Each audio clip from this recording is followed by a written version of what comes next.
Antes de mais nada, é necessário que você reflita comigo sobre a sua importância como advogado, como estudioso, como pensador, como Ministério Público, como juiz, enfim, a sua atuação como um influente em uma ação judicial.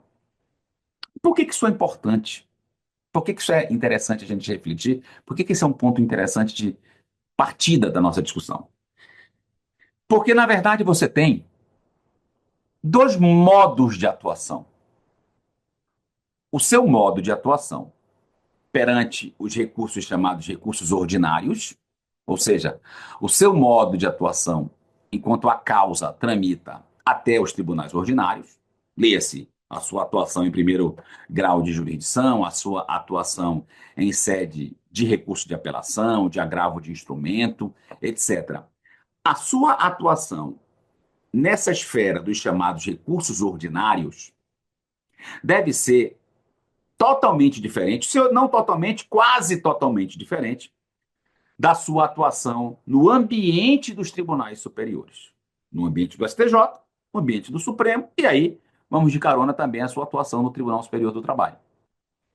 A atuação sua, pensando em fazer um recurso especial, a sua atuação pensando em fazer um recurso extraordinário, em recurso de revista também, por que não dizer, é uma atuação totalmente diferente. Eu posso dizer de uma forma mais simples. Você não deve pensar recurso especial, recurso extraordinário, da mesma forma que você trabalha a apelação.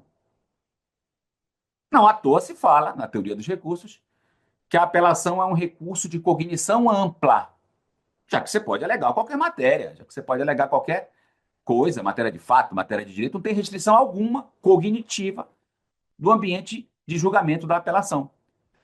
Por outro lado, se você pensar na atuação no âmbito do STJ, mediante um recurso especial, ou no âmbito do STF, mediante um recurso extraordinário, o seu papel vai mudar. Primeiro, porque são recursos de estrito direito.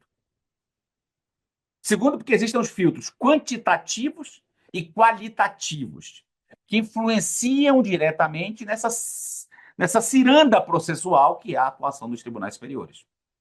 Terceiro, porque o seu recurso pode ser julgado subjetivamente, vamos se acostumar logo com esses circuitos de julgamento. O seu recurso pode ser julgado num circuito de julgamento monocrático, só o seu recurso, só a sua causa, só o seu caso concreto. Ou o seu recurso pode disparar o sistema de fixação de teses jurídicas obrigatórias. Quer dizer, o recurso pode ser subjetivo, como é a apelação, julga o caso concreto, etc. Mas esse recurso ele pode disparar, junto aos tribunais superiores, um circuito de julgamento colegiado. Ou seja, isso tudo faz com que a gente perceba que existe uma necessidade de uma redimensão, de um redirecionamento da atuação profissional, quer esteja diante de um recurso especial, quer seja um recurso extraordinário, ou mesmo na instância local. Recurso especial e recurso extraordinário trazem consigo preocupações específicas que nós vamos trabalhar aqui nos nossos estudos. Inclusive, o recurso especial e o recurso extraordinário, eles podem disparar a chamada coletivização dos conflitos.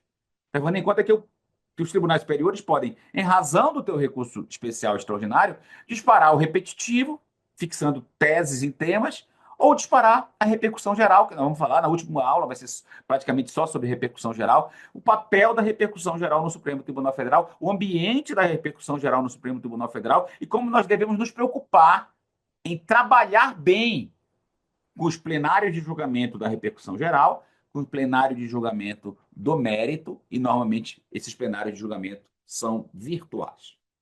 Então eu convido todos vocês para pensarmos juntos essa temática dos recursos junto ao STJ e junto ao Supremo Tribunal Federal. A gente sempre tem que lembrar que a atuação desses tribunais superiores ela pode se dar em múltiplas frentes. A atuação desses tribunais superiores, STJ e Supremo Tribunal Federal, especialmente os dois que nós vamos trabalhar aqui, essa atuação ela pode se dar em competência ordinária, em competência recursal ordinária e competência recursal excepcional. Então, quando se fala de recursos aos tribunais superiores, ora essa competência recursal é em recursos ordinários, ora essa competência recursal é mediante recursos excepcionais. Nós vamos ter a oportunidade de conversar aqui sobre essas duas hipóteses, sobre esses dois circuitos de julgamento. O circuito de julgamento na modalidade de recurso ordinário, sem freio algum, cognição aberta, à semelhança, inclusive, da apelação, e o circuito de julgamento que nos interessa. Você que está estudando vai interessar muito mais o circuito de julgamento do especial e do extraordinário. Então, esse primeiro encontro aqui, essa primeira aula, é para refletirmos juntos sobre a competência e a atuação do STJ e do Supremo Tribunal Federal dentro da previsão constitucional.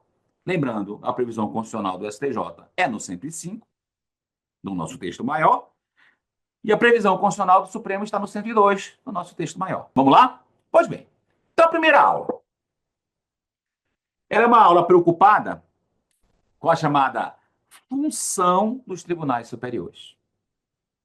Claro que a gente vai se preocupar mais aqui com a função de julgar recursos de cognição fechada, com a função desses tribunais de julgamento de recursos fechados. Quando eu falo de recurso fechado, significa recursos de estrito direito, especial, extraordinário, os respectivos agravos também, o agravo em especial, o agravo extraordinário, vamos falar tudo aqui, mas a gente não pode esquecer que a função desses tribunais é muito maior do que essa. É lógico que no STJ, por exemplo, a classe que mais chega é o agravo em recurso especial, numericamente falando, mais de 300 mil por ano, mas não é porque ele julga mais agravo em recurso especial que ela é a única modalidade de atuação do STJ. Nós temos a modalidade de ele atuar com recurso especial também, no circuito subjetivo ou no circuito objetivo.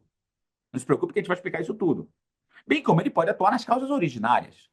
O que é importante a gente saber, e aí eu já provoco vocês para a gente caminhar um pouquinho mais, é, primeiro, discutir qual é a função desses tribunais superiores.